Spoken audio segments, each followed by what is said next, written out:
Hello friends, welcome all. Myself I am Kalai Selvan from the Department of Mechanical Engineering from Thandai Periyar Government Institute of Technology, Vellore. In this video we can discuss about the topic called troubleshooting and applications. It is the fifth unit of hydraulics and pneumatic subject. Okay, these are the syllabus of fifth unit. The above mentioned topics we already discussed in a previous videos. So in this video we can see the design of pneumatic circuit for pick and place applications and tool handling in CNC machine tools, low cost automation, hydraulic and pneumatic power packs. So these are the applications which are constructed by using a pneumatic circuits. In previous video we already discussed what is a hydraulic system and how the hydraulic system is constructed by using hydraulic circuits. So in this video we can see what is a pneumatic circuits and how the pneumatic circuits are constructed for a pneumatic applications. Here some applications are given. One is pick and place application and another one is tool handling in CNC machine tools.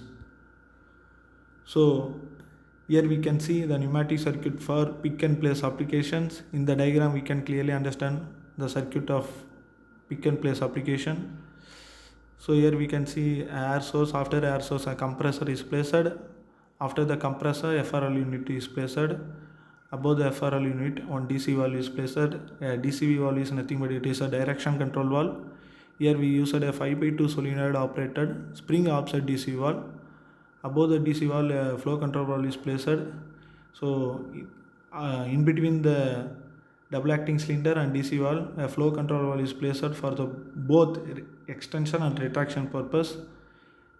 In A port and B port in between the double acting cylinder and DCV a flow control valve is placed. One is FCV1 and another one is FCV2. A double acting cylinder is placed, it is actuator. So we can see clearly in this diagram the connections of pneumatic circuit. So in this application we see the pick and place purpose. Here we can see by using actuation force of the cylinder we convert the actuation force into the gripping force. Here the cam setup is located, a follower is located in between the two gripper, one cam is located. So during a extension process the gripper grips the object. During a retraction process the gripper ungrip the object. So this is the basic concept of pick and place applications. So extensions. When the 5x2 DCV is shifted to its left mode by energizing the solenoid, the air flows to the blunt end of the cylinder through the flow control valve, this FCV1. This extends the cylinder and so that the actuation force is applied on the cam of the gripper which actuates the gripper jaws to grip the object. This is the simple concept. When the 5x2 DCV is shifted to left mode by energizing the solenoid, air flows to the blunt end of the cylinder through the flow control valve FCV1 and is shifted the cylinder in forward motion, shifted the piston in forward motion. This is called extension. During the actuation force when the piston is shifted in a forward direction, here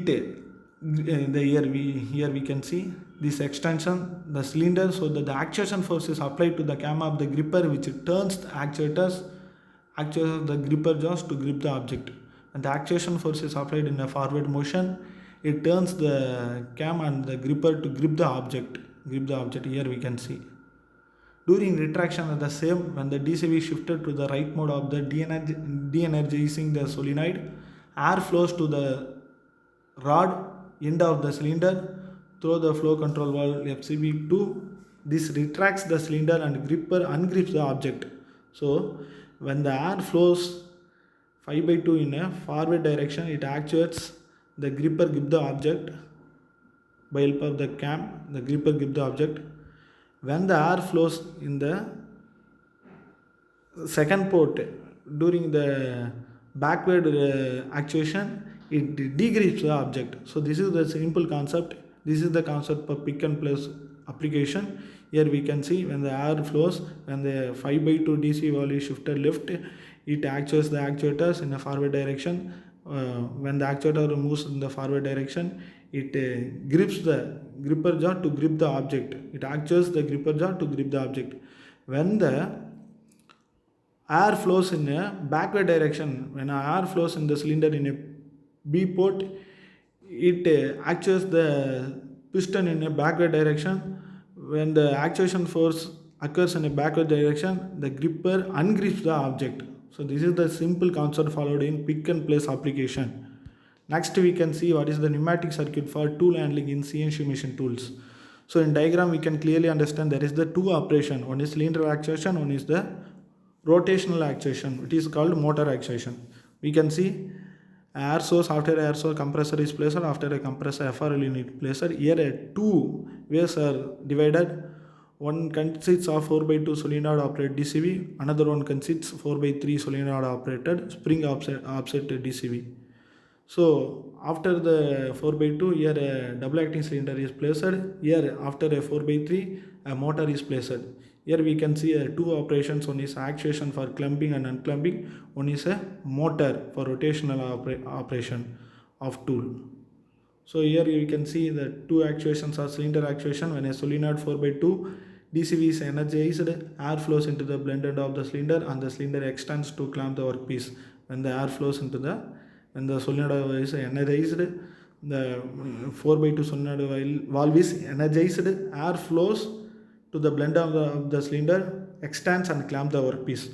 When the solenoid of 4x2 valve is de-energized, the air flows into the rod of the cylinder retracts, so the unclamp of the workpiece. So when the 4x2 valve is de-energized, air flows into the rod of the cylinder, it retracts, so the unclamp of the workpiece takes place. So same as the motor operation, when the solenoid 4x3 DCV is energized, air flows in the inlet and rotates the motor. When the solenoid DC valve is de-energized, air flows in the opposite direction and the motor rotates in the opposite direction. So this is the simple concept. In the left side we can see the actuation process. Double acting cylinder is used to actuate for clamping and unclamping purpose. In the right side we can see motor is connected for rotation of tool. So this is the simple concept followed in tool handling in CNC machine tools. So this consists of two way. In one side we see a 4x2 solenoid valve. Above the solenoid valve a double acting cylinder is located. In this process the actuation process is used to clamping and unclamping purpose. In the right side we can see a 4x3 solenoid operated DCV is located. It is for motor. Here the motor, when it enters into the energized solenoid, when it enters, it rotates in the opposite direction. When it enters, it rotates in the opposite direction. It is used for rotation of tool. Okay, this is the basic concept for pneumatic circuit for tool handling in CNC machine tools. So here we can see what is the low cost automation. Low cost automation involves the introduction of standard equipments, mechanism and device to convert manual operations to atomic ones. So it is the technology that creates some degree of automations around the existing equipments, tools, methods and people using mostly standard components available in the market.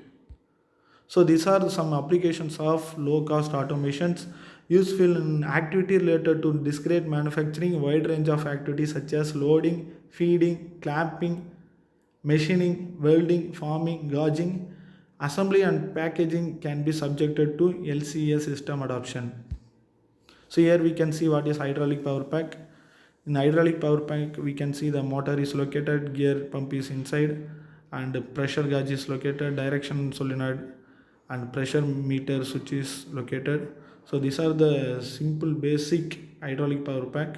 In this hydraulic power pack we can see the various parts. So in basic terms, hydraulic power pack is a self-contained unit that consists mainly of motor, a reservoir and a hydraulic pump, using a fluid to transmit power from one location to another. Hydraulic power pack can generate massive amount of power which can be used to drive hydraulic machinery. Here we can see a pneumatic power pack. It is a pneumatic power pack, compact design, low noise emissions, suitable for continuous operations with optimized cooling. pneumatic motors integrated in the oil tank. This prevents the motor from icing while cooling the hydraulic fluid at the same time. So here we can see a pneumatic power pack, here we can see a hydraulic power pack. So this is the simple concept. In 15 unit we discussed what is hydraulic circuit and what is the pneumatic circuit, how the hydraulic circuit are constructed for hydraulic applications and how the pneumatic circuits are constructed for pneumatic applications. So these are the applications are mostly used in various field, especially the applications. Already I told the applications are classified into two types. One is stationary application, another one is mobile application. For both the application, the hydraulic and pneumatic take place a massive development, and they are used widely in both stationary application and mobile application. So in 15 unit we discussed individually what are the applications of hydraulic and pneumatic. So thank you so much friends.